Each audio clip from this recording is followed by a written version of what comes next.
Hey, you are tuned into the second episode of this talk show, which is Dialogue for Glory. And today's episode is going to be super interesting because we have with us Major Muhammad Ali Shah. He's one of the most energetic persons I have ever interacted with. Apart from being a retired army officer, he has been into various fields. But one unique ability that I found in him was that he has this ability to turn his weaknesses into his strengths. For instance, when he was a kid, he used to stammer a lot.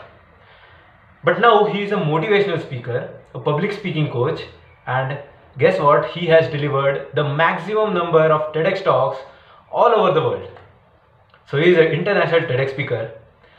He is an actor. He has acted into various films such as Heather, Bajrangi Bhaijaan, Agent Vinod, and Tashkent Files. He has done his marketing from IIM Calcutta, and he is also a defense expert. So without wasting much time, I welcome you to this podcast. This podcast is going to be one of the most fun and engaging podcast, as well as we'll get to learn a lot. Major Muhammad Ali Shah. How are you, sir? Very well, Shriniket. Very well. How are you? I'm great, sir. So what a pleasure it is for me sitting at the comfort of my home and interacting with you. Same here, man. Likewise, bro. So your journey has been absolutely inspiring one. You were a shy kid in a school. उसके बाद you joined OTA, फिर army में और Republic day parade में आप सबसे आगे थे. उसके बाद marketing, defence analyst, motivational speaker and a public speaking coach. Sir इतना जोश कहाँ से लाते हो सर? भाई, as a wise man says, stay hungry, stay foolish. If you are deprived, आपको उस चीज को पाने की तमन्ना रहेगी.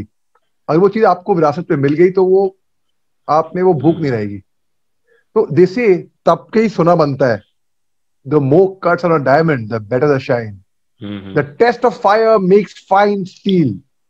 तो जो लोग जोश की बात करते हैं, वो जोश वहां से आता है कि भाई मैंने जिंदगी में बहुत तंगियां देखी हैं, a lot of difficult times, a lot of hardships. और आज की तारीख में मैं मोटिवेशनल स्पीकर इसलिए नहीं हूं क्योंकि मैं सबसे ज्यादा होशियार, समझदार, अक्लमंद, इंटेलिजेंट, वाइज, टैलेंटेड हूं ना. बिल्कुल भी नहीं हूं.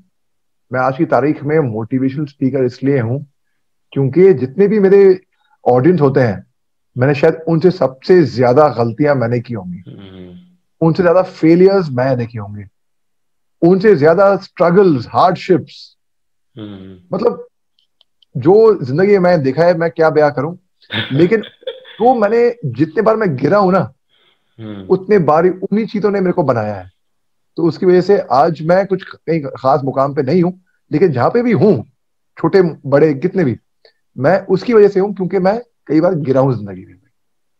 ये तो आपका मुकाम तो बहुत बड़ा है सर. आपने एक मेंशन किया आपने सबसे ज्यादा फेलियर्स देखे, तो आई वांट टू आस्क कि can you list your failures and आपने उसको ओवरकम कैसा किया and what was going through your mind at that time?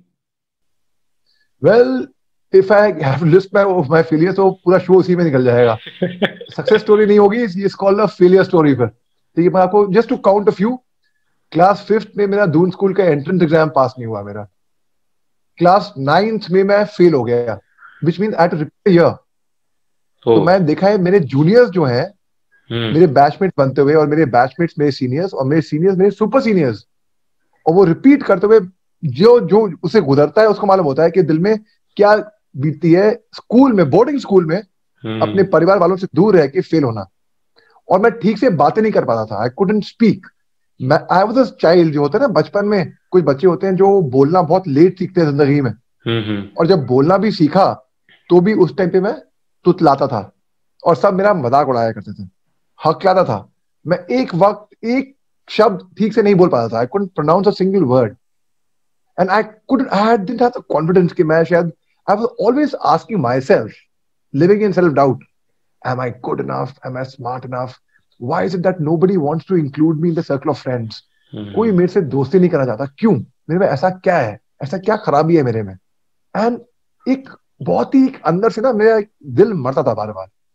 आज की तारीख में वही लड़का जो क्लास 7th में स्टेज पे गया था और रंगमंच पे जाके स्टेज पे अपनी लाइनें भूल गया था स्टेज पे, वो भी एक फेलियर था. वही लड़का जो ठीक से बात नहीं कर पा रहा था, आज की तारीख में दुनिया भर में, हिंदुस्तान में ही नहीं, वर्ल्ड ओवर सबसे ज्यादा TEDx टॉक्स देके बैठा हुआ है, वो भी एक साल में। हाँ, वो भी एक साल में। वाओ। एंड इंटरनेशनली, मतलब not just from India, foreign countries also. And उसके टॉक्स, जोश talks, TEDx talks, you name it, I mean lot of talks have called me. आज की तारीख में हर एक टेलीविजन चैनल पे आके वो बातें करता है। वही लड़का था। क्लास 10th में कंपार्टमेंट एग्जाम आया मेरे को मैथ्स में। क्लास 12th के बाद मेरा एनडी एग्जाम में मैं फेल हो गया, एंट्रेंस टेस्ट में। मैं सपना था फौज में जाऊंगा, भाई फौज में नहीं जा पा रहा था मैं, क्योंकि एनडीए में फेल हो गया था मैं। ग्रेजुएशन में, कॉलेज के टाइम पे, मैं ऐसे सब्जेक्ट में फेल हुआ जिसकी जरूरत पड़ती है इंटरनेशनली, ग्लोबली, हर एक सब्जेक्ट में, हर एक जगह पे, हर एक कॉम्पिटिशन एग्जाम में पास होने की, अच्छे नंबर से। वो था इंग्लिश का subject. I failed in English, and Sriniket, can you guess how much I scored in English? 30. I got 1 out of 100 in English. How much? 1 out of 100. I'm not exaggerating. You can check up Pune University records. Sir, 1999. आप तो इतना अच्छा बोलते हैं English. I'm from an English medium school, brother. And पता नहीं कैसे हुआ वो, खैर शायद कुछ सितारे किस्मत थी कि भी फेलियर लिखा था जिंदगी में, इंग्लिश में फेल हो गया। फिर से fail, 80 fail allowed to keep term आया मेरा कॉलेज में 2 बार, सेकेंड ईयर में भी, थर्ड ईयर में भी। नहीं सॉरी, फर्स्ट ईयर में, सेकेंड ईयर में, थर्ड ईयर में तो पास हो गया था मैं। उसके बाद ग्रेजुएशन के बाद मैंने एनएसडी के लिए अप्लाई किया, नेशनल स्कूल ऑफ ड्रामा, क्योंकि भाई फौज में नहीं हुआ था मेरा एनडीए के 12th के बाद, तो मैंने एनडीए ड्रामा में जाता हूँ, मैं थिएटर करता हूँ मैं, और थिएटर में मेरी रुचि थी बहुत। वहां पे मेरा दाखिला नहीं हुआ 2001 में। तब पंकज त्रिपाठी जो एक्टर है, वो और मैं, हम साथ में थे, ट्राई कर रहे थे। तो पंकज का हो गया था, मेरा नहीं हुआ था।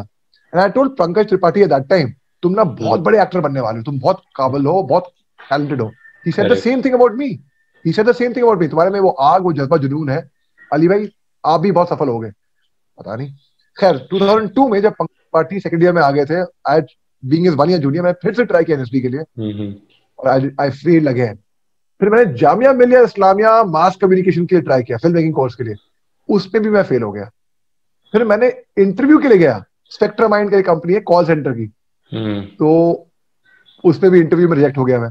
फिर मैं G capital international services, Genpact अभी के नाम से मशहूर है, उसके इंटरव्यू के लिए गया, वहां पे भी रिजेक्ट हो गया मैं। 1 हफ्ते के बाद दोबारा कॉल आई, we like this guys sincerity, honesty, ये सच बोलता है, जो बोलता है मतलब ये झूठ नहीं बोलेगा ये बंदा, ये वफादार रहेगा कंपनी के प्रति। तो they offered me a job again, and then I join Zee. तो जी में तकरीबन 1 साल मैंने काम करा कॉल सेंटर में। वहां पे रात भर शिफ्ट्स होती थी, graveyard shift they call it. रात भर काम करके दिन में I would get time to either sleep और डू एक्स्ट्रा वर्क। और उस टाइम पे मैं मॉडलिंग शुरू कर दी थी मैंने। I was crown mister Pune talent जब मैं कॉलेज में था।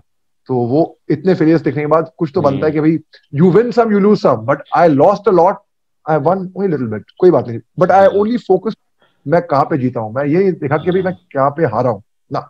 I always thought positive in life, and if you think positive ना, अगर हम अच्छा सोचेंगे तो अच्छी चीजें होने लगेंगी हमारे साथ। वक्त, मैं आपको फैक्ट बता रहा हूँ, ये बात मैंने हकीकत में होते हुए देखा है अपने साथ ही। तो खैर उसके बाद फिर जामिया में नहीं हुआ मेरा, एंड फिर मैंने फौज के एंट्रेंस टेस्ट के लिए बैठा, मैंने कंबाइंड डिफेंस सर्विसेज ओटीए के लिए। तो भाई क्योंकि इतने फेल होने की आदत बन चुकी थी, एग्जाम देने के बाद मैं भूल गया कि एग्जाम भी दिया था, कोई बात। मैं वापस आ गया अपने जेन पैक्ट में। रात भर I would do my shifts, night shifts, दिन में I would do my rehearsals, theatre करा था मैं, I would model, I would do part time odd jobs, I would earn my pocket money from there as well. तो college की बात, college में अपनी फीस मैंने खुद कमाई, खुद काम करी, खुद मेहनत करा मैंने, और खुद भरी मैंने अपने दम पे। हालांकि मेरे फादर उस टाइम पे फौज में ब्रिगेडियर साहब थे, which is a very senior rank, बाद में वो जनरल साहब बने। तो बट स्टिल ऐसे नहीं, एक खुदारी थी कि जो करूंगा अपने बलबूते पे करूंगा, अपने दम पे करूंगा। मेरे फादर के सगे भाई हैं, छोटे भाई, वो एक्टर है, मशहूर कलाकार, सगे भाई नसीरुद्दीन शाह साहब, दुनिया जानती है उनके बारे में। Padmashri, Padma Bhushan, national award, Filmfare, what not, दुनिया भर के ऑनर्स है। मगर मैंने कभी उनसे एक पैसे की मदद नहीं ली, ना उनको बोला कि आप मेरे से तारुफ कराइए, मेरे को कुछ काम दिलाइए। जो किया अपने बलबूते पे किया। मेरे फादर फौज में जनरल साहब थे, he was the second highest ranking officer of the country's Indian army, he was the deputy chief of the army staff, या lieutenant general, but I never asked him for any help. हाँ, ये अलग बात, किस्मत के सितारे ऐसे चमके कि भाई मैं ही उनका एडीसी बन के गया, उन्हीं की कमांड के अंदर। सर एडीसी का बता दीजिए लिसनर्स के लिए, मतलब बता दीजिए। AD camp, that's like a personal staff officer. वो ऑफिसर बहुत करीब होता है, जैसे कि किसी का मैनेजर हो गया उस तरीके से. Always with him to look after him, it's personal aide basically. So I mean the kind of failures I saw in life में कभी हार नहीं मानी मैंने. जब मैं अकेडमी में गया फौज की ट्रेनिंग करने के लिए, तो एक हमको पहले दिन बोल दिया गया, welcome to officers training academy. आपको यहाँ ट्रेनिंग दिन में सिर्फ 3 या 4 घंटे मिलेंगे मनोरंजन के लिए, रिक्रिएशन के लिए, for your own self, to be by yourself, for your entertainment. हमने एक दूसरे की तरफ देखा, हम बड़े खुश हुए. कभी 3-4 घंटे ट्रेनिंग के दौरान तो बहुत होते हैं भैया, इतना टाइम अपने आप गुजारोगे तो भाई good. We were quite relaxed. और ये 3-4 घंटे वो होंगे जो आप रात को सोएंगे.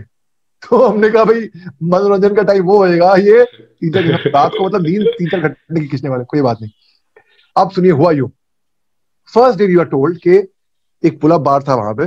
पुल अप बार पे हमको उल्टा लटका दिया जाएगा एंड हमें लंबे लंबे थे. तो एक गार्डन से बाबर आएगा और बाबर आपके बाल काटेगा. तो whole night we were tensed कि भी उल्टा लटकना नहीं आता पुल अप बार पे. हमने प्रैक्टिस करी, रात भर सोए नहीं हम. 3-4 घंटे की नींद थी, वो भी 3-4 घंटे भी हम जागे हुए प्रैक्टिस कर रहे हैं. अगले दिन सुबह को 5 बजे हम लाइन अप हो गए बाबर शॉप के बाहर. मैं पहले नहीं, पहले आप करके लाइन में खड़े हुए. बाबर आएगा, अब उल्टा लटकाया जाएगा हमको.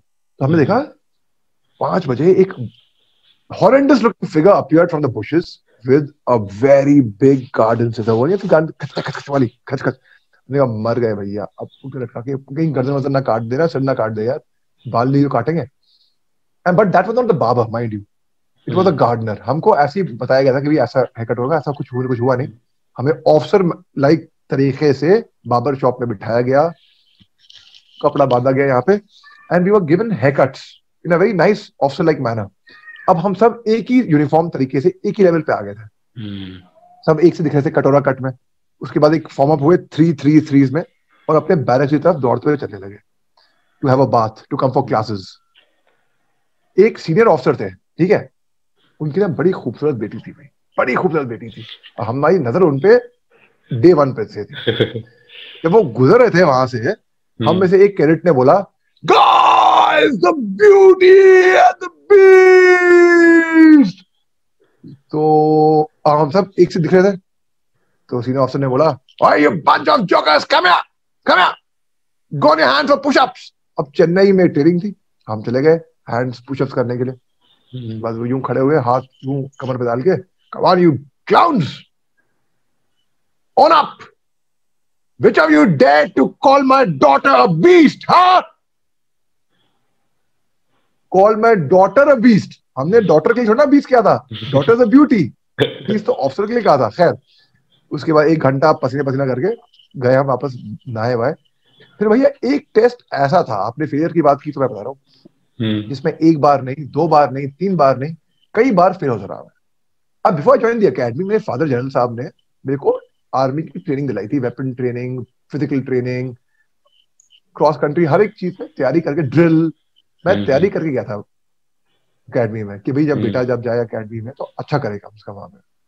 Not that he win the sword of honour, मगर कम से कम एक रिस्पेक्टेबल रैंक की तरह एक अच्छे से पास आउट हो वहां से.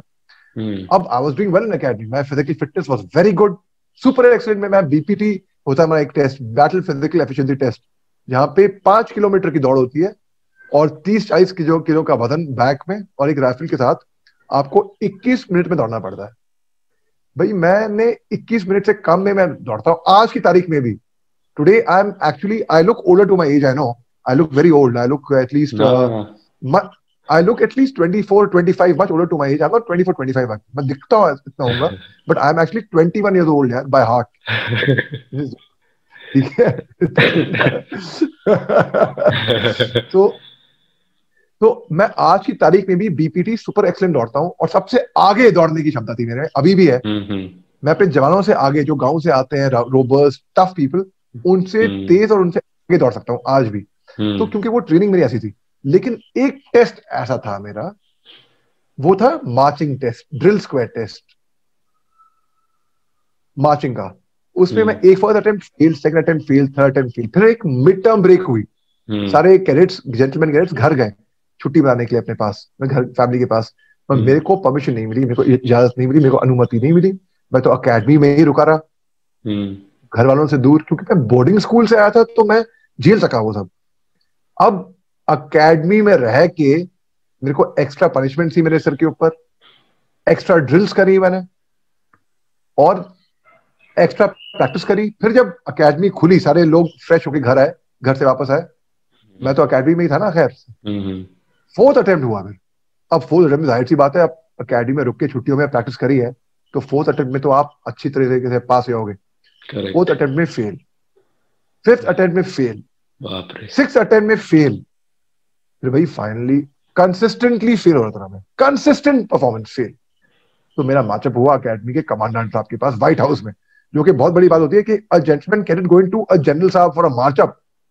तो कमांडेंट ने बोला, भाई son, I have your report card before me, you are doing very well, you are doing very very well. मैं डिबेट में प्राइज जीत चुका था। मैं फर्स्ट टर्म में, मैं डिबेट में भी, वहां पे भी लाइनें भूल के आया था by the way. Second term में मेरे को प्राइज मिला था डिबेट। तो debate, you are as good as your last performance, right? तो डिबेट में you won a prize, I give you a prize, but now I am seeing, son, you are failing consistently in the subject. What is the problem? और ये subject था marching का, left right left करते हैं ना। तो मैं उनको क्या जवाब दिया, मैंने बोला, sir, when I came for my training, my father told me, son, do well in academy, make us proud, we have given you all the training possible to do well, but most importantly, always remember to keep your performance always consistent. And मेरे father ने advice किया था to keep your performance always consistent. इसी के लिए ही मैं उस test में कंसिस्टेंटली फेल हो रहा हूँ। तो खूब हंसे, होने का बड़ी हाला बच्चा यार, कैसा आदमी है यार, इसी तरह उसको पास कराओ, धक्के मारो उसको, give him pushups, give him extra punishment, I want him to be passed. तो खैर फिर मैं धक्के लगाए, एक्स्ट्रा पनिशमेंट हुई एंड किसी तरह मेरे को पास कर दिया गया। और मेरे को एक लाइन यार्ड मिलता है वो टेस्ट पास करने के बाद। मतलब आपको लाइन यार्ड मिल गया, मतलब you can go out on Sundays for liberty, for outing to the city, to the town. आप चेन्नई स्पेंसर्स प्लाजा, आप यहाँ पे पिक्चर देखने के लिए, बाहर खाना खाने के लिए आप जा सकते हैं। भाई मेरे को कोई परमिशन नहीं थी, क्योंकि मैं बाहर गया ही नहीं। It was like living in inside, confined to the academy, जैसे कि एक जेल में आप रहते हो वैसे। तो मैं तो बिल्कुल बाहर का एक्सपोजर था नहीं मेरे पास, एक अलग ही दुनिया में था मैं अपने घर का फोन नंबर भूल गया था ट्रेनिंग के दौरान। जब घर में संडे को एसडी बूथ जाते हो कि फोन कर लें, घर का नंबर भूल गया। घर का नंबर क्या है भाई, पता ही नहीं, होश ही नहीं है। तो संडेज को ही मिलता है परमिशन? हाँ, संडेज को ही मिलती है। And I couldn't get any of this permissions. उसके बाद जब अकेडमी में पास कर दिया गया, मगर खास बात यह है, जब पासिंग आउट परेड हुई, पासिंग आउट परेड में मेरे को परमिशन नहीं मिली उसमें शामिल होने की, हिस्सा लेने की। क्यों? क्योंकि भाई तुम तो बार बार इस सब्जेक्ट में फेल होते आए हो, लास्ट आखिरी तक फेल हुए हो, तो वेरी इंसल्टिंग, वेरी ह्यूमिलेटिंग। मेरे को, मैं खड़ा होता था अपने कंपनी के आगे और बोलता था, मेरे को बुलाया जाता था कि उस्ताद बोलते थे कि बोलो यहाँ पे, है मैं बॉन्ड हूं, तुम लोग बेवकूफ हो, मैं बॉन्ड हूं, तुम लोग बेवकूफ। And so insulting and humiliating. अगर आप खड़े हैं पूरी कंपनी के आगे और बोल रहे हैं मैं बॉन्ड हूं, तुम लोग बेवकूफ हो, तुम लोग रगड़ा खा रहे हो और मैं खड़ा हूं, इट्स मेंटल टॉर्चर। सबसे ज्यादा रगड़ा तो वो होता है। खैर उसके बाद फिर मेरे को परमिशन नहीं मिली to take part in the passing out parade. खैर आई गॉट कमीशन बिकॉज मेरे सारे सब्जेक्ट्स में मैं सुपर एक्सीलेंट से पास हुआ था। शूटिंग में आई एम अ मार्क्समैन। जब मैं 11 साल का था, मेरे फादर ने मेरे को एयरगन गिफ्ट की थी, तो तब से मैं निशानेबाज हूं। मैं तब से मैं निशाना सही लगाता हूँ बिल्कुल, और मैं निशाना आज तक चूका नहीं, आज तक। चाहे निशाने पे हो, चाहे targeting the girl you want to get married to, चाहे उस पे निशाना हो, तो निशाना चूका नहीं है। अच्छा, उसके बाद फिर हुआ यूं दैट 2 साल मैंने काटे जम्मू कश्मीर में। मुझे अभी भी याद है, जब मैं लेफ्टिनेंट साहब था, आई वाज 23 ईयर्स ओल्ड, और हम जम्मू कश्मीर के बॉर्डर इलाके में थे। तो मैं अपने रेजिमेंट हेडक्वार्टर में मैं रिपोर्ट की मैंने। तो कमांडिंग ऑफिसर ने कहा कि आपको हम लाइन ऑफ कंट्रोल में भेज रहे हैं, पाकिस्तान बॉर्डर पे, आप वहां पे पोस्ट तैनात करेंगे। तो मुझे लगा शायद हो सकता है मजाक कर रहे हैं, क्योंकि मैं अभी भी अकेडमी से ट्रेनिंग लेके आया हूँ, ऑन ग्राउंड तो मेरी ट्रेनिंग शायद यहाँ पे हुई नहीं है, पता नहीं। तो मैं, ठीक है सर, अपने AK-47 ली, ग्रेनेड्स लिए, और मैं कॉक के हथियार बैठ गया जिप्सी में, और 10 गाड़ियां साथ में चल रही थी, क्योंकि हुक्म था अकेली गाड़ी नहीं जाएगी, उग्रवादी क्षेत्र है ना वो। तो 10 गाड़ियां हम गए पाकिस्तान बॉर्डर पे, और दूसरे में ड्राइवर ने मेरे को दिखाया, साहब आपको वो पहाड़ी दिख रही है far away in the horizon, kilometre away. हाँ दिख रही है साहब, वो पाकिस्तान है क्या, व्हाट। और जो फीलिंग मेरे अंदर आई ना भाई, मैंने उसको देखा कि भाई मैंने पिक्चरों में देखा है, किताबों में पढ़ा है, भाई बॉर्डर अगर ऐसे होता है, वो मैं किलोमीटर की बहुत किलोमीटर दूर से मैं देख रहा था, ठीक है। अब वही जब मैं और करीब गया, मुझे खुद मालूम नहीं था कि मेरी पोस्ट पाकिस्तान की पोस्ट से 30 मीटर के फासले पे होगी। कितनी? 30 मीटर की दूरी पे होगी। वहां पे 30 मीटर पे पाकिस्तान का झंडा लगा हुआ है और यहाँ पे हमारा झंडा लगा हुआ है। 30 मीटर्स। वो जो बात कर रहे हैं हमको आवाज आ रही है, इतने करीब थे हम। और रोज रात को 2003 की बात है ये, तब सीज फायर अग्रीमेंट नहीं हुआ था इंडिया पाकिस्तान का, तो रोज रात को फायरिंग होती थी। और हम लोग मच्छरदानी लगाया करते थे, mosquito net in the bunker, underground bunker थे कि क्योंकि अगर आर्टिलरी शेलिंग हो गई तो हम बच जाएंगे कम से कम। और उस बंकर में मच्छरदानी में लगाया था, मच्छर से बचने के लिए ही नहीं, सांप बिच्छू भी थे वहां पे। अगर आप मच्छरदानी नहीं लगाएंगे ठीक से तो रात को किंग कोबरा, वाइपर, स्नेक्स आपकी मच्छरदानी के ऊपर से बैठे होंगे, बिच्छू बैठे होंगे, कीड़े बैठे होंगे, ठीक है, उस जंगल। And you can not even put ऑटोमोस। अगर आप एम्बुश में बैठे हो कि भाई रात को शायद आपको इन्फॉर्मेशन आई है कि दुश्मन यहाँ से क्रॉस करेगा, उग्रवादी, तो आप अगर ऑटोमोस लगा के बैठे हो तो उसको स्मेल आ जाएगी कि ऑटोमोस लगाइए आपने। तब ऑटोमोस भी मच्छर भी काट रहे हैं, पुन इतने सारे मच्छर हर जगह जगह पे, और आप एम्बुश में बैठे हो।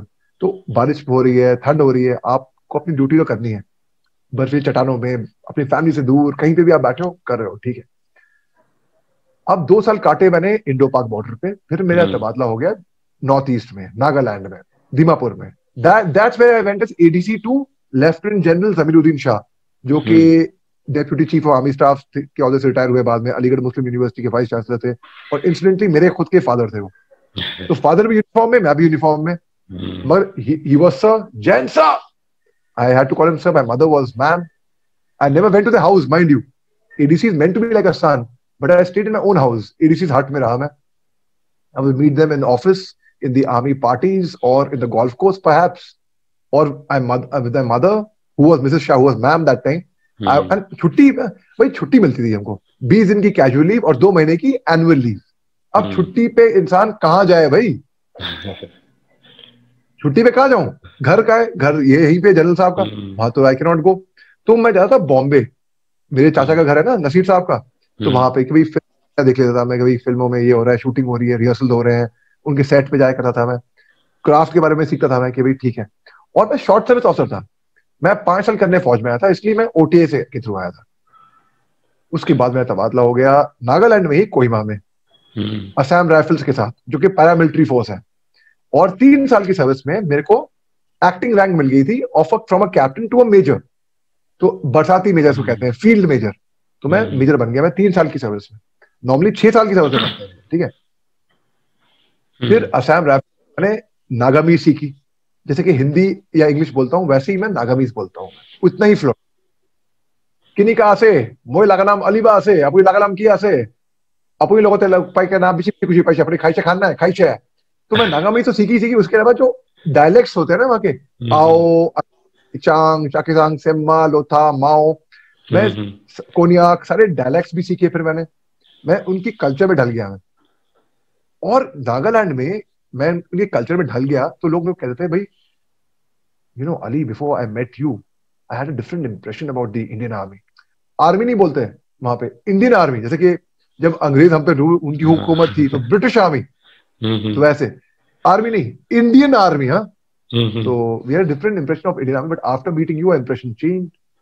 क्यों? सिर्फ इसीलिए क्योंकि जहां पे मैं नॉर्थ ईस्ट में था, the guns were blazing, the guns were really blazing hard that time. My gun blazed too, I'm not denying, but instead of splattering blood with my gun, I chose to splatter their minds instead, by winning their hearts and minds through love, peace, compassion and humanity. क्योंकि भाई वो कोई foreign country के लोग नहीं थे, अलग देश के लोग नहीं थे, अपने ही लोग हैं तो अपने ही, अपने हिंदुस्तानी है वो भी, उन्हीं के साथ लड़ रहे हैं।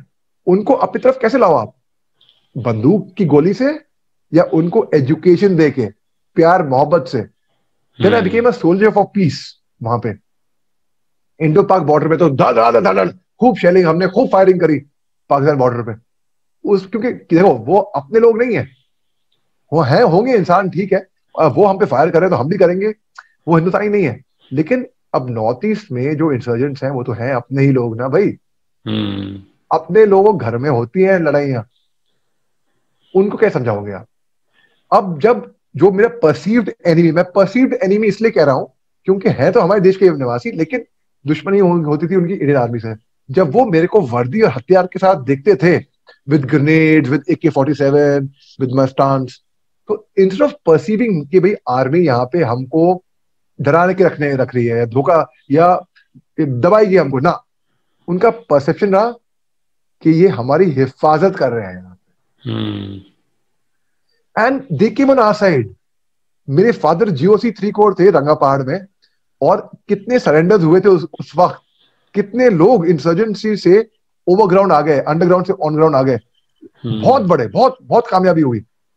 फिर मैं नॉर्थ ईस्ट में था असम राइफल्स में एज ए मेजर साहब, तब मेरे को मालूम पड़ा एक दिन कि असम राइफल्स कंटेंजेंट कमांडर का सिलेक्शन हो रहा है राजपथ पे, जो लीड करेगा कंटेंजेंट।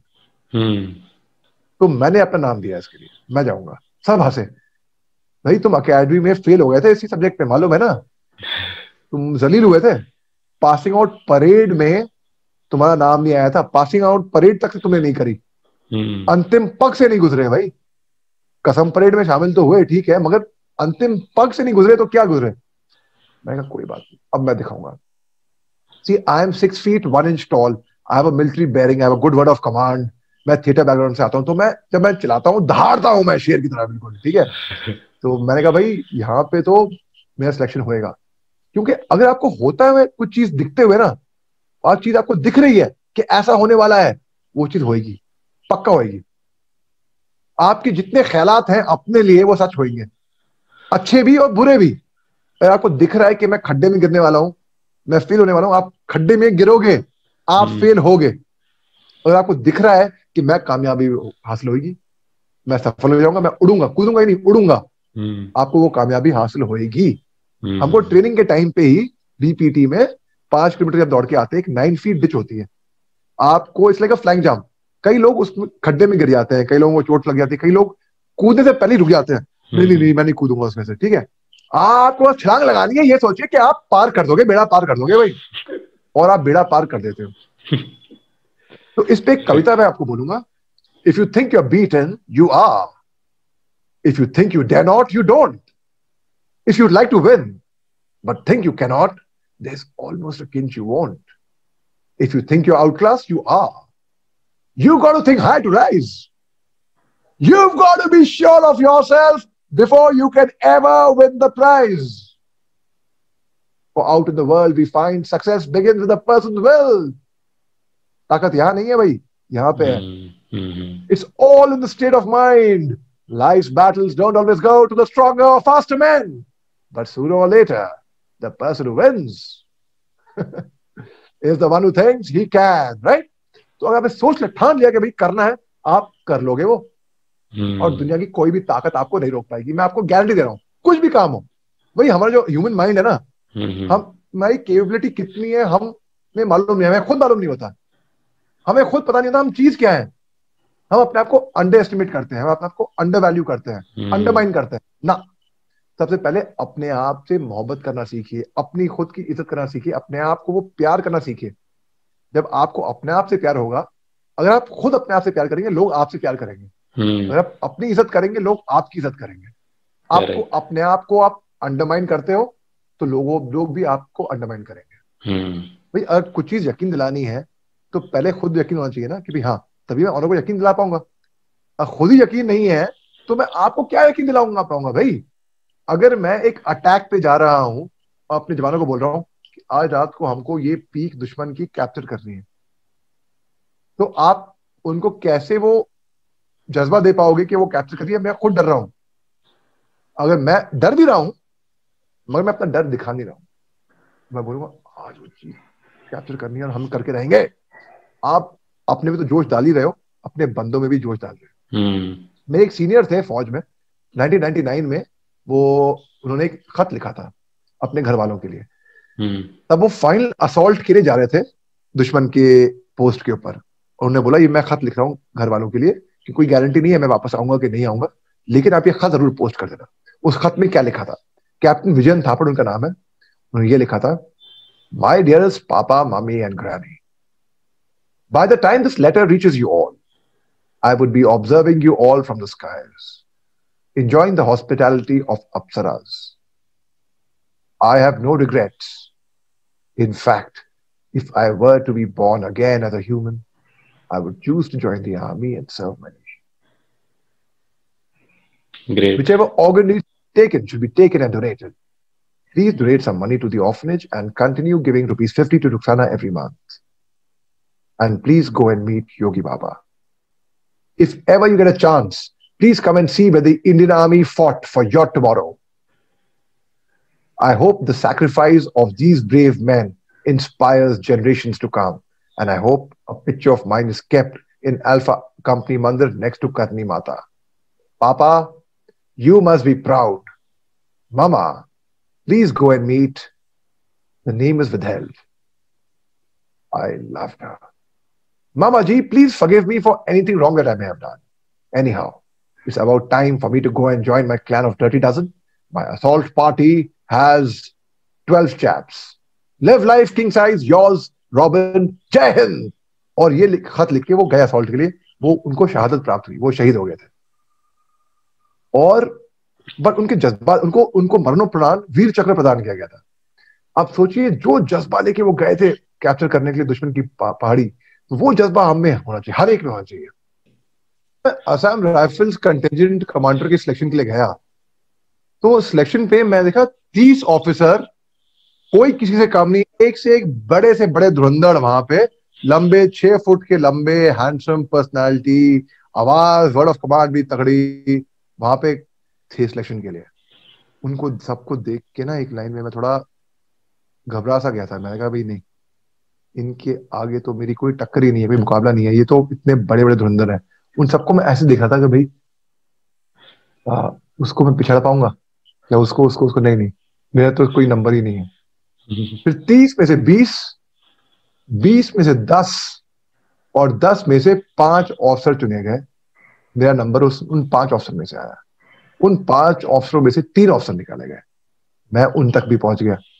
उन 3 में से अब 2 ऑफिसर चुने जाएंगे जो दिल्ली जाएंगे राजपथ पे परेड करने। एक होगा परेड कमांडर और दूसरा रिजर्व ऑफिसर, जो कि एडमिनिस्ट्रेटिव ऑफिसर, जो मतलब एडम का काम करेगा, परेड नहीं करेगा, परेड की प्रैक्टिस करेगा रिजर्व में। अगर कुछ हो जाता है तो वो, लेकिन मुश्किल है, इस लाइक फुटबॉल टीम में रिजर्व पार्टी होती है ना, वैसे तो रिजर्व ऑफिसर। अब भाई किस्मत अच्छी थी कि मेरा नंबर आ गया रिजर्व ऑफिसर में, नंबर 2 तक, तो मैं एक एडम ऑफिसर नियुक्त कर दिया गया।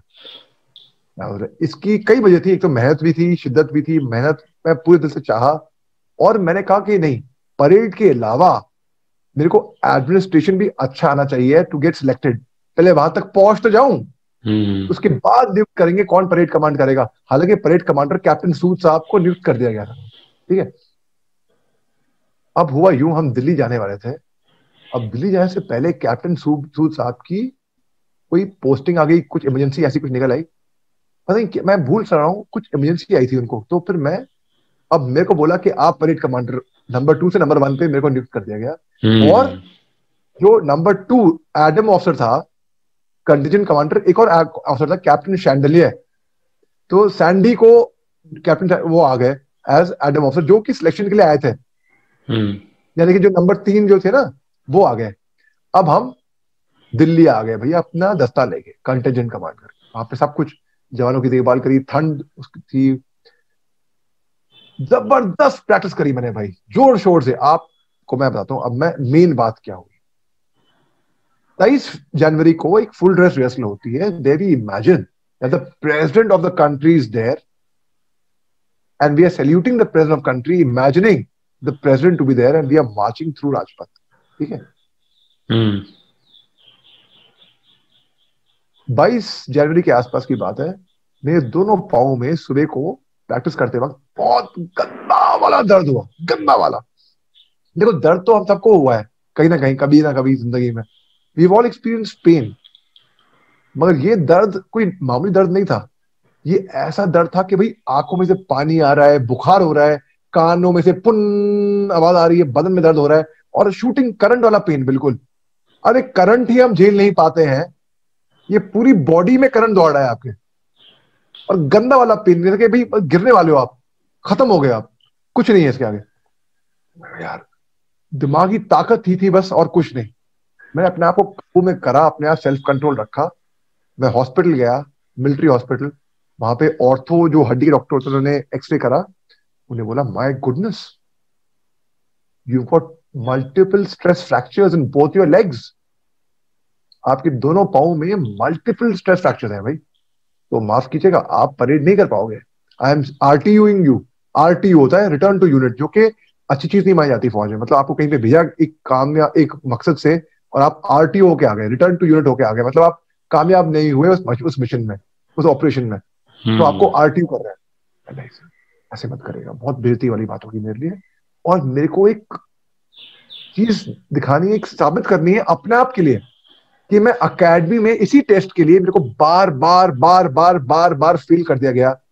इसी टेस्ट की वजह से मैं ना ही कभी अकेडमी के बाहर जा पाया लिबर्टी आउटिंग के लिए, ना ही मैं घर जा पाया मिड टर्म ब्रेक के लिए, और ना ही मैं पासिंग आउट परेड से में शरीक हो पाया।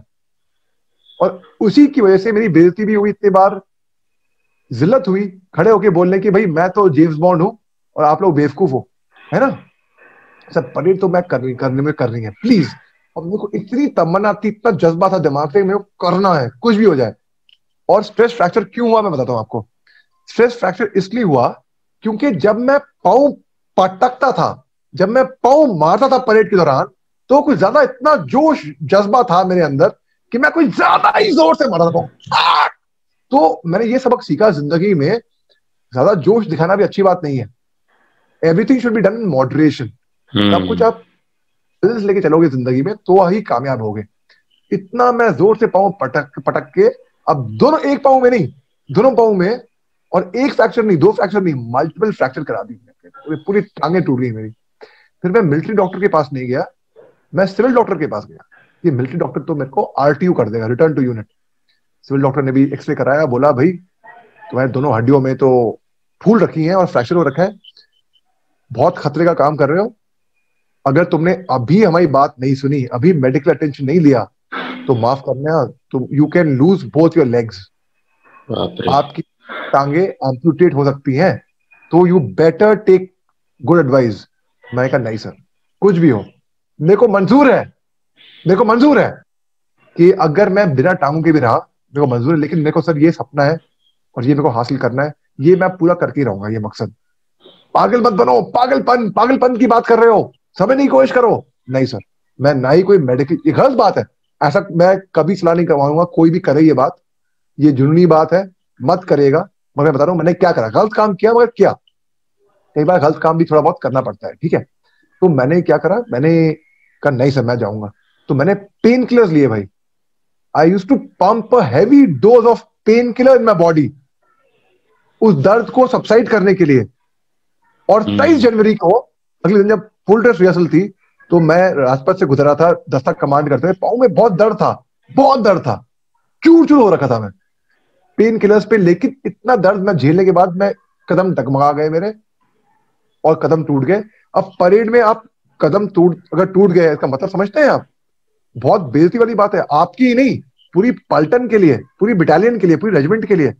आप एक कदम टूट रहे हैं भाई, तो वो कदम टूट, और मेरे को post commander, Assam rifles contingent commander की पोस्ट से रातों रात हटा दिया। ये आप फालतू में पंगे मत लो, आप मेडिकली अनफिट हो और आप नहीं कर पाओगे, कबूल कर लो नहीं कर पाओगे। नहीं, मैं फिर भी करूंगा। मैंने अर्जी लिखी डायरेक्टर जनरल असम राइफल्स के लिए को, स्पेशल परमिशन भेजा जनरल साहब को। मैंने मिन्नतें मांगी, सर मेरे को परेड करनी है, प्लीज सर मेरे को मत रोको सर, प्लीज सर मुझे करनी है, मुझे करनी है। नहीं कर पाओगे भाई, नहीं कर पाओगे, आप समझने की कोशिश करो। मगर उसके बाद फिर मैंने, अब क्या करें, मगर मैं कभी जिंदगी में हार नहीं मानी मेरे भाई। तो उसके बाद 24 जनवरी रात को 11:45 पे सिग्नल आया कि parade command major Mohammad Ali Shah ही करेंगे, और मैंने परेड कमांड करी। और मैं और मैं राजपथ पे राष्ट्रपति के आगे धाड़ा वहां से मैं, और जब राजपथ क्रॉस करा हमने इंडिया गेट, वहां से हमने लेफ्ट टर्न लिया to go towards the Lal Qila, red fort. तब तो भाई कोई ऑडियंस नहीं था, कोई स्पेक्टेटर नहीं था, कोई मीडिया नहीं थी, कोई कैमरा नहीं थे, कोई हमको देख नहीं रहा था, और पाँव में हो रखा था बहुत दर्द।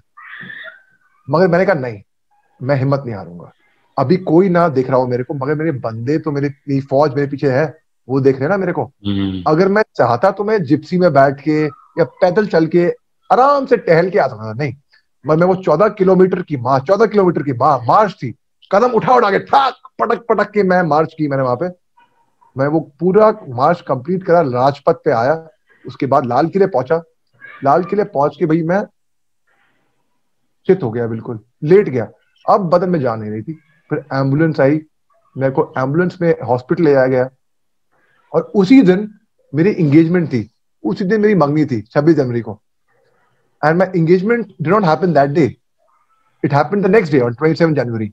मगर मैंने एक सबक उससे सीखा है जिंदगी में, you know when things go wrong as they sometimes will, when the road you are trudging seems all uphill, when the funds are low and the debts are high, and you want to smile but have to sigh, when care's pressing you down a bit, rest if you must, but don't you quit.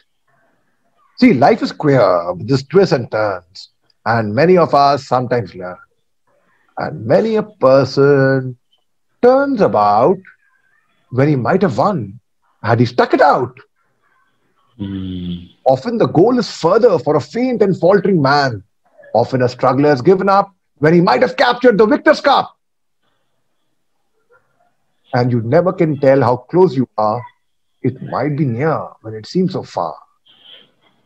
Wow. And he learned too late when the night came down how close he was to the golden crown.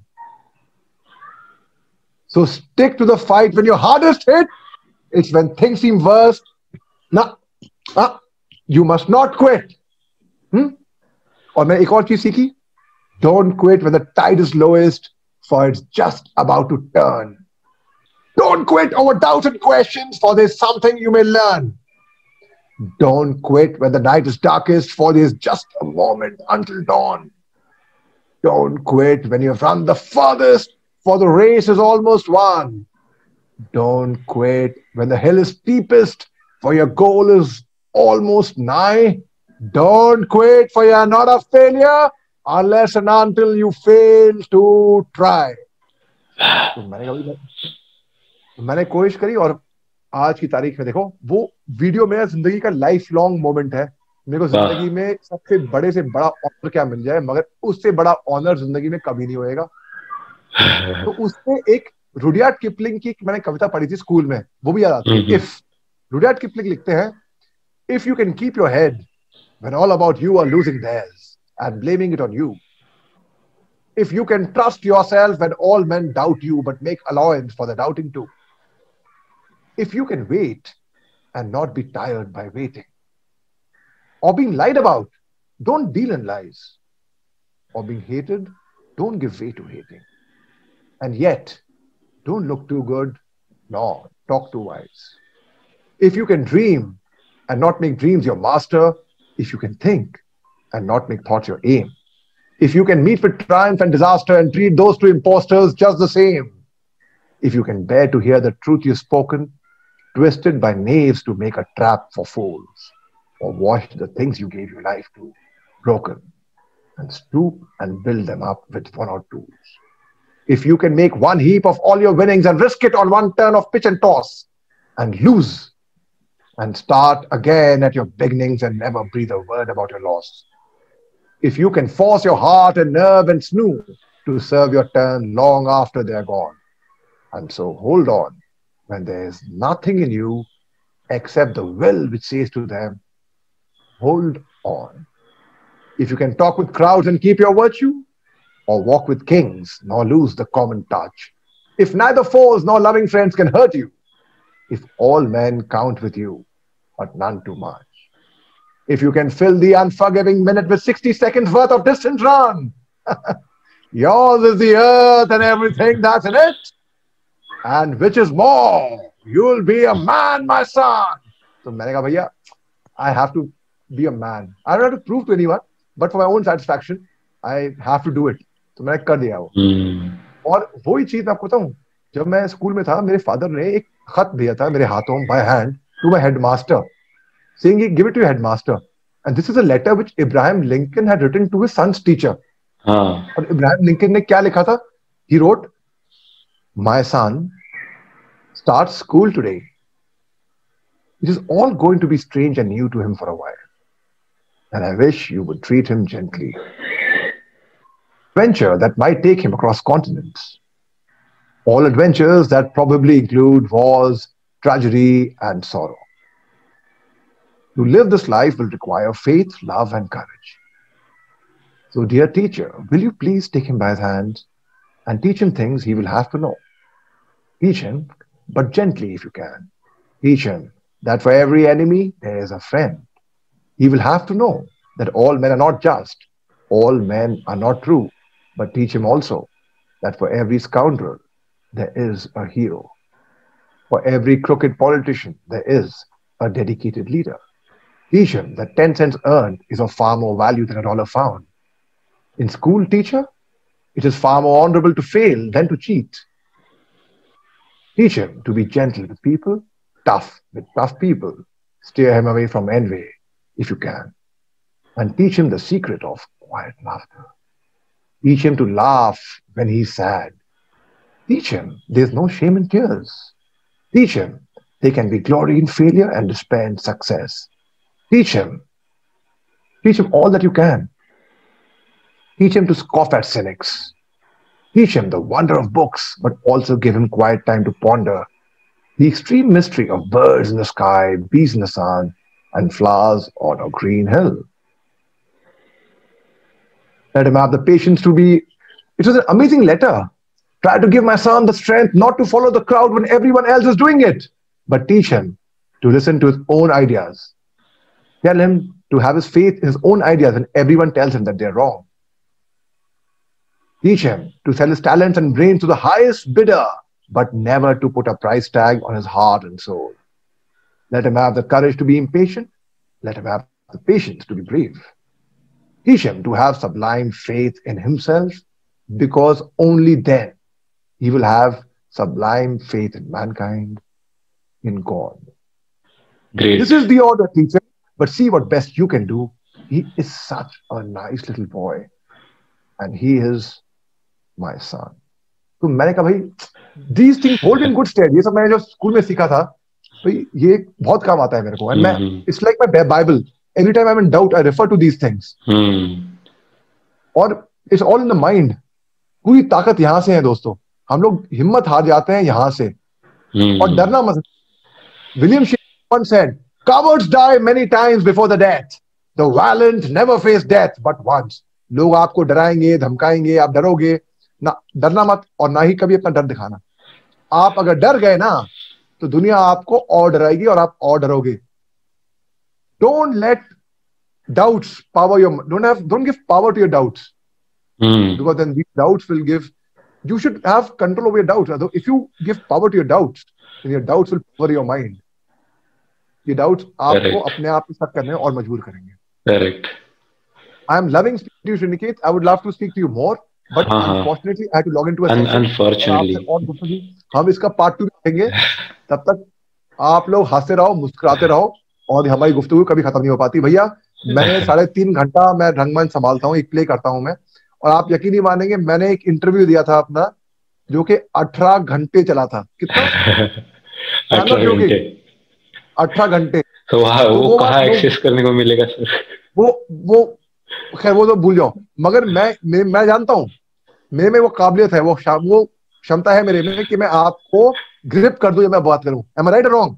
Correct sir, 100%. और मेरे को लगता है कि मेरे में वो क्षमता है आपको बांधे रखने की, इसलिए आप बंध के रहते हो, और इसलिए आप अभी ये आप और आप साहब, जो आप नहीं श्रीनिकेत, आपने ये जो व्यूअर जो देख रहे हैं, और मैडम आप भी, और बच्चे आप भी, एंड सर यू ऑल्सो, आप लोग इसलिए देख रहे हो क्योंकि मैंने आपको बांध के रखा, श्रीनिकेत ने आपको बांध के रखा.